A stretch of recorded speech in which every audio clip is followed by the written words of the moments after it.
Is there a common ground between religion and psychology? Father Victor White, friend and contemporary of Carl Jung, seems to think there is a common ground. Welcome to the Monday Muse. I'm Lee Benson.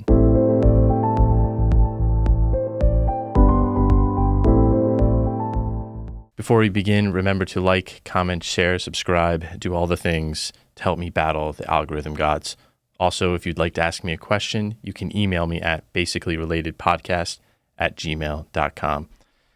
Today I'm discussing a part of a book called Soul and Psyche on the relationship of psychotherapy and religion by Father Victor White, OP. Father Victor White was a friend and contemporary of Carl Jung's, and he was very much interested in the intersection of psychology and religion, particularly the psychology of Carl Jung. As I said, they were friends. They have many letters together, back and forth. Later in life, they ended up kind of splitting ways. I believe it was over Jung's book, Answer to Job, and Jung's theory of evil that caused them to go their separate ways. So just a little bit of background on Victor White. So Father Victor White was a British Dominican friar, theologian, and philosopher, and he made many contributions to both the fields of theology and psychology, but he was mainly interested in the intersection of both, and he talked to many contemporary psychologists other than Jung at the time, but principally he's known for his commentary on Jungian psychology and its potential integration into Catholic theology.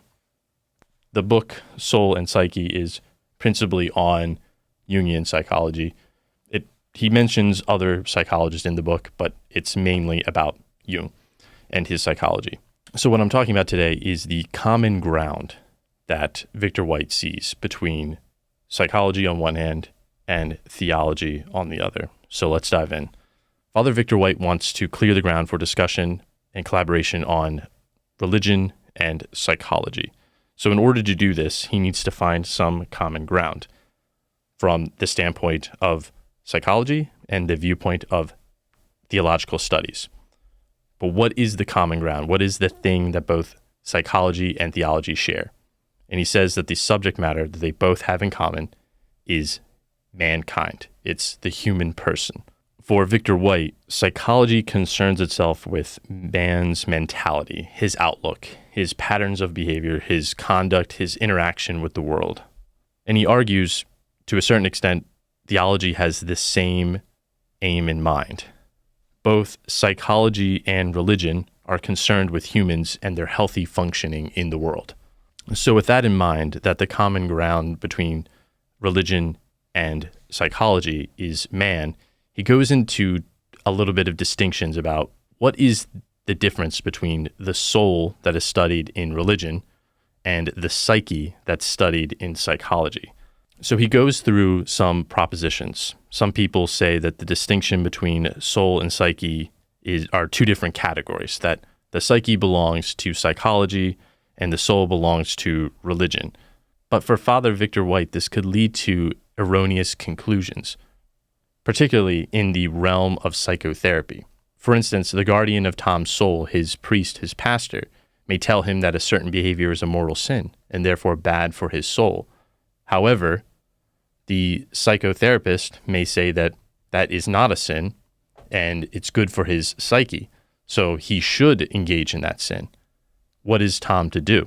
But Victor White says that the truths of faith and the truths of philosophy, or psychology for that matter, cannot contradict themselves. And if there is a contradiction, there should be an examination as to why these things contradict. He argues that something cannot be both good and bad for an individual's well-being. It cannot be bad spiritually, but good psychologically, since man is a united being. He's both soul and mind. He's body and soul. The soul is not something that is restricted to one sector of human life.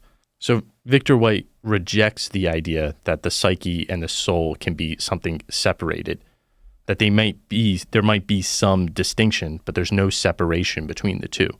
And he proves this lack of separation by going through the New Testament, some different passages from the New Testament, and then into early and then into early philosophy with the church fathers, and then into the medieval period, looking at and examining what is the soul. So the word in the New Testament, the Greek word that is translated soul, is psyche, or psyche. And throughout the New Testament, psyche stands for the whole person, all of his functionings. And it seems that life and soul are so intertwined in their translations that it seems as though they're equivalent terms. So he gives a few references. I won't reference them all. There's many of them. But he goes through some key passages in the New Testament where psyche is mentioned. For instance, what shall it profit a man to gain the whole world if he loses his own psyche? The Son of Man is come to give his psyche as a ransom for many. The good shepherd gives his psyche for his sheep. He that finds his psyche shall lose it, and he that loses his psyche shall find it.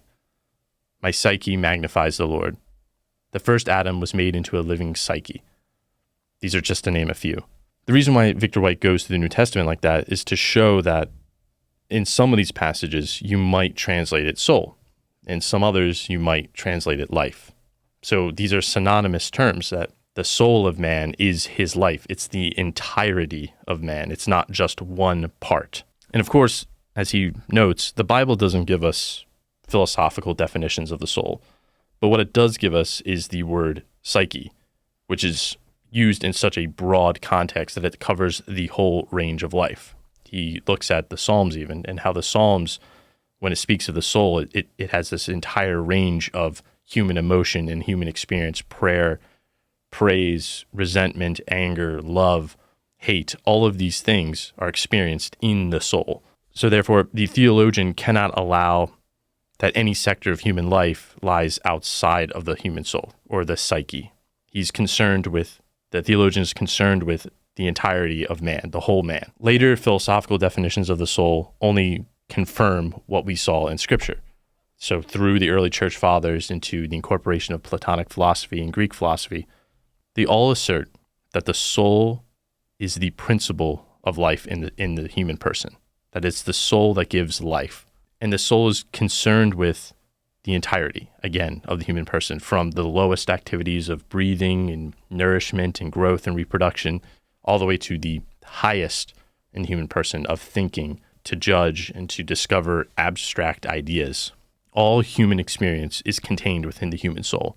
What Father White begins to argue and begins to see in his conclusion is that perhaps the distinction between soul and psyche is not as clear as we thought, that it's the job of the psychotherapist to look at the whole person, their attitudes, their emotions, their thought patterns, their behavior patterns, but all of those are also in the soul. So the dividing line between soul and psyche may not be as great as we think, or as clear as we think. So neurosis, character problems, psychological problems, all of these are less separable from spiritual matters than we thought.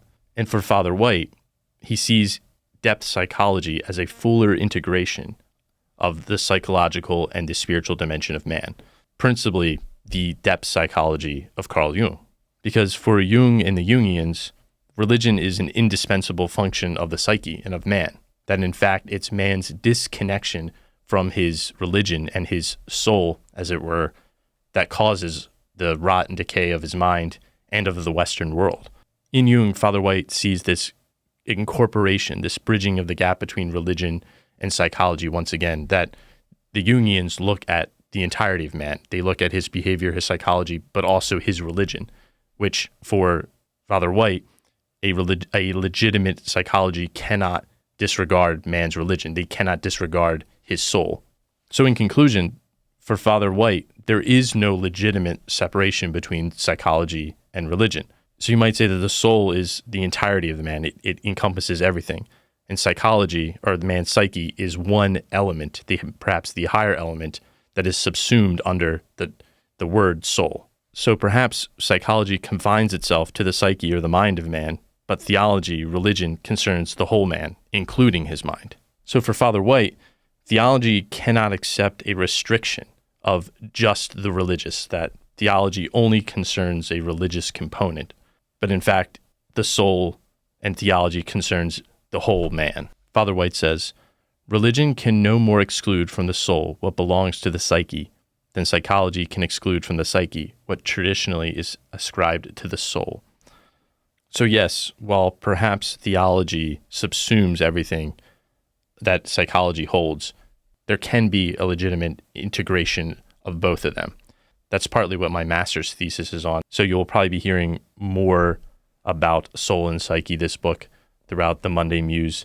I may make it a reoccurring theme going through this book, Soul and Psyche. Let me know what you think, but I will end it there for today. Remember, if you have any questions, you can email me at basicallyrelatedpodcast@gmail.com. I'll see you next week.